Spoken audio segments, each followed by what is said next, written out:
Start करते हैं सबसे पहले मंडे नाइट रॉ की व्यूअरशिप के साथ में। और इस हफ्ते भी हाल बेहाल है रॉ का। लास्ट वीक की व्यूअरशिप थी 1.648 मिलियन व्यूअर्स, लेकिन इस हफ्ते व्यूअरशिप हो गई है 1.640, जो कि पिछले हफ्ते से कम है। सर्वाइवर सीरीज के लिए गो होम वाला एडिशन था, लेकिन बावजूद इसके जो व्यूअरशिप है उसमें कोई भी ऊपर उतार नहीं आया, यहाँ पे चढ़ाव ही चल रहा है। तो रॉ की व्यूअरशिप का ये हाल है। इसके बारे में ज़्यादा बात करके टाइम बर्बाद करेंगे नहीं। लेकिन आज NXT के शो पर डोमिनिक डाइजाकोविक या फिर टी बार आ चुके हैं वापस, लेकिन ना वो डोमिनिक डाइजाकोविक बन के आए, वो डीजामिन पता नहीं कोई, तो मैंने आपको नाम बताया था जो कि उनका NXT के टाइम से पहले से था, तो उस नाम के साथ भी वो नहीं आया, बल्कि डाइजैक नेम के साथ उन्होंने आज जो है रीपैकेज करके अपना फिर से रिटर्न कर लिया NXT के ऊपर। जब मेन इवेंट में वेस्ली और कार्मेलो हेयस के बीच में नॉर्थ अमेरिकन चैंपियनशिप के लिए मैच चल रहा था, तो मैच खत्म होने के बाद में उनकी तरफ से अटैक होता है, तो मेन स्पॉट के अंदर डाला है डाइजैक को। इसका मतलब कि डोमिनिक डाइजाकोविक को या फिर टी बार को, तो इसका मतलब कि शायद उनके लिए कुछ मेजर प्लान्स हैं। तो इस तरीके से अब वो NXT के ऊपर आ चुके हैं और यहाँ से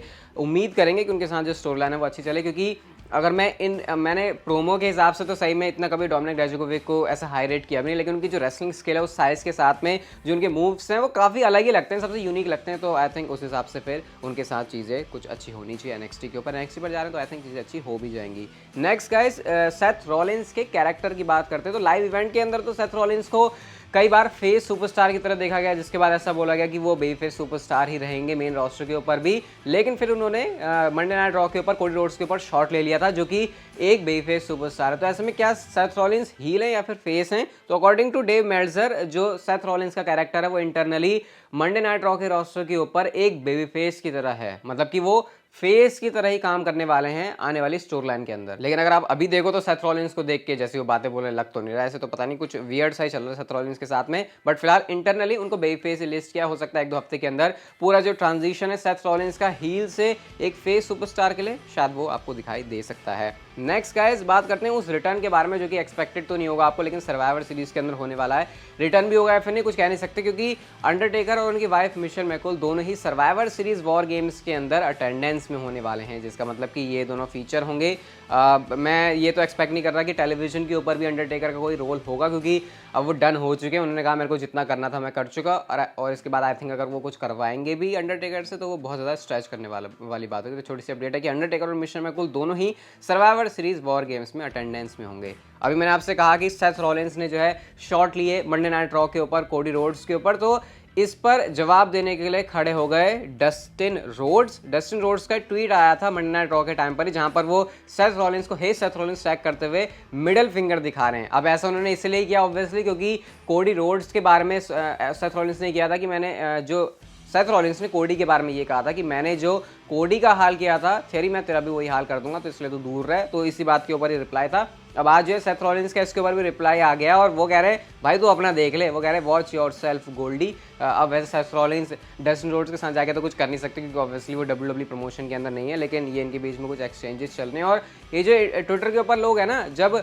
राइवल प्रमोशन की कंपनीज के लोग आपस में बात करते हैं तो उसके ऊपर अटेंशन काफ़ी ज़्यादा जाती है इन फैंस की, फिर ये इसके नीचे काफ़ी सारी बातें भी बनाने लगते हैं, मतलब ऑब्वियसली थोड़ा फालतू टाइम होगा शायद इसलिए। लेकिन जो भी है ये कुछ एक्सचेंजेस चल रहे हैं। अब इसका मतलब कुछ निकलने वाला, क्योंकि डेफिनेटली ना डस्टिन रोड्स और ना सेथ रॉलिंस कोई ऐसे आमने सामने आने वाले हैं। अभी रिंगर के साथ रोमन रेंस ने जो इंटरव्यू किया था उसके अंदर उन्होंने काफ़ी सारी चीज़ों को डिस्कस किया, और उसके बारे में ब्रॉक लेसनर के बारे में जब वो जिक्र करते हैं तो उन्होंने क्या कहा आपको पता है? सारे के सारे जो फैंस हैं वो हमेशा यही कंप्लेन करते हैं कि यार ये क्या है, रोमन रेंस ब्रॉक लेसनर की जो फ्यूड है वो हर बार तुम उनको दिखा रहे हो। तो इसके बारे में रोमन रेंस ने क्या कमेंट किया? रोमन रेंस सबसे पहले कहते हैं कि अगर ब्रॉक लेसनर अपने पुराने वाले कैरेक्टर में ही आता, अगर वो काउबॉय वाला ब्रॉक लेसनर बन के ना आता, तो फिर किसी को सच में Roman Reigns and Brock Lesnar के इस वाले मैच से कोई भी फर्क नहीं पड़ता। उसने अपना जो लेवल है उसको अप किया, उसके कैरेक्टर के अंदर लेयर्स आई, इस वजह से ये जो एक परफेक्ट रेसिपी बन गई, और उसके बाद जो हमने परफॉर्म किया वो काफ़ी अच्छा था। फिर वो ये भी कहते हैं कि लोग भले ही हमको काफ़ी बार बोलें कि ब्रॉक लेसनर रोमन रेंस कितनी बार होता है, लेकिन जब हम शो पर जाते हैं और अब अपना जो परफॉर्मेंस है उसको पुट करते हैं तो फिर वो लोगों को पता चलता है कि वो कितनी कमाल की है। और साथ में हम लोग जितना काम कर रहे हैं, जितनी ज़्यादा हम अपनी फ्यूड को आगे लेके जाते हैं, ये और भी ज़्यादा बेटर होती हुई चली जा रही है। तो ऐसा रोमन रेंस का कहना था ब्रॉक लेसनर के साथ फ्यूड के बारे में। इवन रोमन रेंस ने यहाँ पर यह भी कहा कि कैसे वो कंपनी के टॉप गाय हैं, तो इस वजह से उनके ऊपर रिस्पॉन्सिबिलिटीज बहुत ज़्यादा है, ना सिर्फ अपने कैरेक्टर को लेकर बल्कि जो भी उनके साथ में आए कैसे उसको भी वो पॉलिश कर दे, एकदम उसको भी एक गोल्ड में बदल दें। ऐसा रोमन रेंस का कहना था कि ये तुम्हारे ऊपर रिस्पॉन्सिबिलिटी होती है जब तुम कंपनी के अंदर एक टॉप गाय की तरह काम करते हो। तो ये रोमन रेंस का इस रिंगर के इंटरव्यू के अंदर कुछ कहना था, अभी कुछ और बातें भी है, उसको थोड़ी देर के लिए बचा के रखते हैं। लेकिन गाइस हम लोग नेक्स्ट बात करते हैं बॉबी लैशली की हर्ट बिजनेस के बारे में। तो बॉबी लैशली इस जो बैंड है, ये जो फैक्शन है, इसको वापस लेकर आएंगे। बॉबी लैशली ने ये कहा कि मैं हमेशा ही लोगों से सुनता हूँ सोशल मीडिया के ऊपर हर जगह पे कि सबको हर्ट बिजनेस बहुत पसंद आई और सबको हर्ट बिजनेस वापस चाहिए। तो एग्जैक्टली क्या बॉबी लैशली कहते हैं, वो कहते हैं we are fighting for it, trust me. मतलब ऐसा लग रहा है कि शायद बैक स्टेज कुछ ना कुछ बातें चली रही हैं कि कैसे हर्ट बिजनेस को दोबारा से रीयूनाइट करके इसको फिर WWE प्रोडक्ट के ऊपर लाया जाए। हालांकि ये 2 बार हो चुका है, लेकिन दोनों बार ये किसी फेलियर से कम नहीं था, क्योंकि कुछ जब प्लान्स ही नहीं थे हर्ट बिजनेस के लिए तो फिर चीज़ें ऐसी होनी थी। वैसे बॉबी लैशली ने थियरी को उन्होंने मैच क्यों कॉस्ट करवाया, जो सेथ रॉलिंस के साथ में वो ऑलमोस्ट कैश इन करके चैंपियनशिप जीतने वाले थे, बड़ा अजीब सा रीज़न दिया उन्होंने।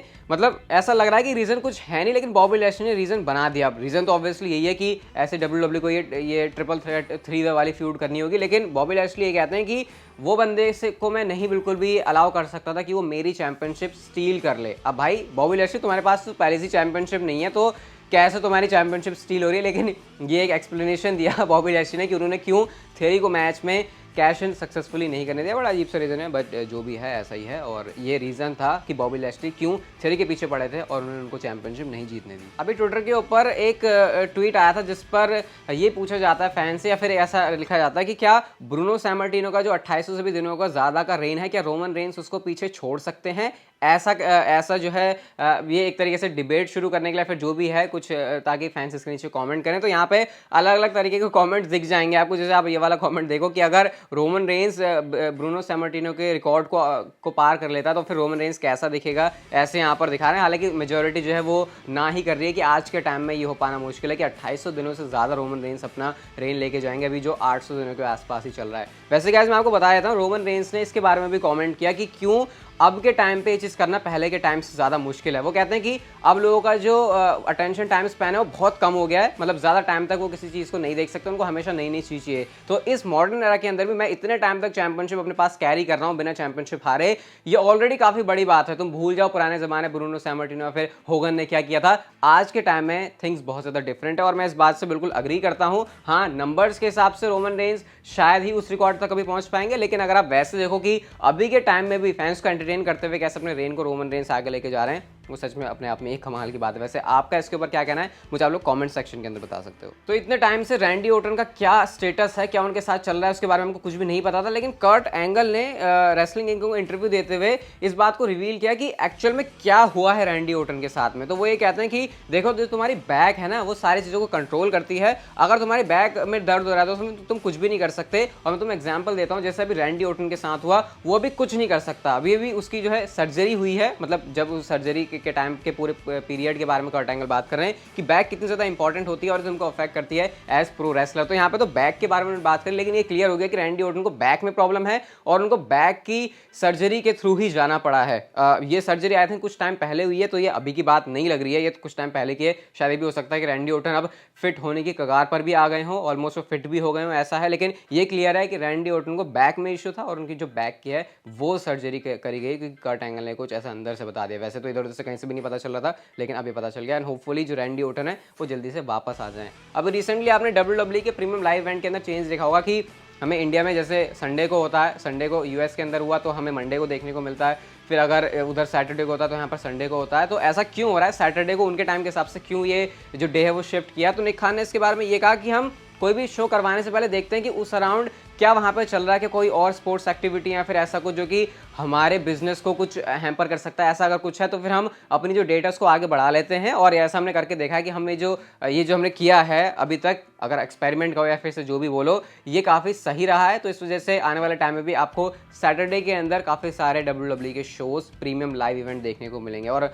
आई थिंक ये आप लोगों के लिए भी, हम लोगों के लिए भी अच्छा है कि आराम से हम संडे को बैठ के शो को एंजॉय कर सकते हैं। मतलब जो स्कूल कॉलेज या फिर जॉब ऐसे जाने वाने का सीन होता है, फिर उसमें क्या रहता है कि आराम से बैठ के देख लो। वैसे आप क्या प्रेफर करते हैं, सैटरडे वाला या फिर नहीं हमारे इंडिया के हिसाब से संडे वाला या फिर मंडे वाला, मुझे आप लोग कमेंट सेक्शन के अंदर बता सकते हो। रोमन रेंस ने हॉलीवुड में जाने के बारे में बात किया और टीज कर दिया कि भाई ज़्यादा टाइम वो टिकेंगे नहीं WWE के अंदर। वो ये कहते हैं कि यार ये जो WWE है, जो प्रोफेशनल रेसलिंग है, जो प्रोफेशनल स्पोर्ट है, इसके अंदर ये यंग मैन का गेम है और जैसे जैसे तुम्हारी बॉडी बूढ़ी होती चली जा रही है तुमको ट्रांजिशन करने की ज़रूरत है। और हॉलीवुड एक ऐसी जगह है जहाँ पे तुमको बिल्कुल अंदर तक घुस के काम करना है और मेरा जो ट्रैक रिकॉर्ड है वो ऐसा रहा है। If that is what happens in Hollywood, I am going to swim, ऐसा कह के रोमन रेंस ने यहाँ पर क्लियर कर दिया कि फ्यूचर में डेफिनेटली उनके हॉलीवुड में जाने के ही प्लान्स है। और मुझे ऐसा ही लग रहा है कि जैसे पहले रॉक गए थे, उसके बाद जॉन सीना, तो शायद आने वाले सालों में ये रोमन रेंस का नंबर लगने वाला है। बट होप मैं ये कर रहा हूँ कि वो नंबर बहुत सालों के बाद लगे, अभी अब रोमन रेंस को ऐसा कुछ भी करने की जरूरत ना पड़े। वैसे अभी तो वैसे भी नहीं होने वाला, मुझे लगता है 4-5 साल तो कहीं नहीं गए, बट मैं चाहता हूँ ये साल और भी ज़्यादा, क्योंकि जितना टाइम वो हॉलीवुड में नहीं जाएंगे इसका मतलब वो WWE में फैंस को एंटरटेन कर रहे हैं। आपको पता होगा मैंने पिछले कुछ टाइम में आपको कहा था कि चैनल पर कुछ होने वाला है, तो सिर्फ वेट करो आप 25 नवंबर। और गाइस हम चलते हैं हमारी आज की नेक्स्ट एंड फाइनल स्टोरी की तरफ, और एक ट्विस्ट जो कि सर्वाइवर सीरीज के ब्लड लाइन वर्सेस ब्रॉलिंग ब्रूट्स वाली जो टीम है उसके अंदर WWE ऐड कर सकती है। अब कल मैंने आपको इस मैच के बैटिंग ऑड्स बताया, जहां मैंने आपसे कहा कि जो ब्लड लाइन है वो मैच को जीतने के लिए फेवरेट है, लेकिन एक ट्विस्ट जो कि इस मैच का रिजल्ट पलट सकता है वो है सैमी ज़ेन। अब क्या एक पॉसिबल सिनेरियो या फिर इस मैच की पॉसिबल एंडिंग हो सकती है, वो ये है कि इस मैच में ब्लड लाइन ने डोमिनेट तो किया लेकिन सैमी ज़ेन गलती कर गए और सैमी ज़ेन वो रीजन बने कि पिन फॉल सैमी ज़ेन के ऊपर हो गया और जो पूरी ब्लड लाइन है उनको मैच में हार का सामना करना पड़ गया। और इससे क्या होगा कि रोमन रेंस जो है अपने गुस्से में भड़क जाएंगे कि भाई हम पूरे ब्लड लाइन वाले बंदे ने मेहनत की और ये सैमी ज़ेन ने क्या कर दिया, और इस तरीके से सैमी ज़ेन को भगा दिया जाएगा ब्लड लाइन से। अब ये बात ध्यान रखना, क्योंकि रोमन रेंस और जो पूरी ब्लड लाइन है वो एक हील है, तो ऐसे में ये बिल्कुल भी नहीं हो सकता कि सैमी ज़ेन टर्न करें, वो थोड़ा अजीब लगेगा। क्योंकि WWE यहाँ पर शायद ज़्यादा चांसेस ये करना चाहेगी कि रोमन रेंस की जो ब्लड लाइन है वो सैमी ज़ेन को निकाले, ना कि सैमी ज़ेन निकलें, क्योंकि भाई ऑब्वियसली फिर सैमी ज़ेन जो यहाँ पर चल रहे हैं वो शुरू में सिंपैथी वाली चीज़ की वजह से ही चले थे, तो शायद ये एक रीज़न बन सकता है कि रोमन रेंस जो है ब्लड लाइन से भगा दें सैमी ज़ेन को और उसके बाद सैमी ज़ेन हो गए अलग, और इस तरीके से जो ब्लड लाइन वाला मैच है सर्वाइवर सीरीज का वॉर गेम्स का, वो सैमी ज़ेन जो है उनको कॉस्ट करवा देंगे या फिर हार जाएंगे अपनी पूरी कोशिश करने के बावजूद भी, जिससे सैमी ज़ेन सीधा साधा बंदा भी लगेगा जो कि उसका कैरेक्टर इसी बारे में चल रहा है। तो फिर ऐसा आपको जो ट्विस्ट है वो देखने को मिल सकता है और इससे ब्रॉलिंग ब्रूट, ड्रू मैकिंटायर और केविन ओवेंस को जो विक्ट्री मिलेगी उसको वो सालों सालों तो गाएंगे। वैसे गाइस आज की जो वीडियो थी मुझे देखी थी अच्छी लगी तो like share subscribe notification bell को ऑन कर दो and see you guys in my next video.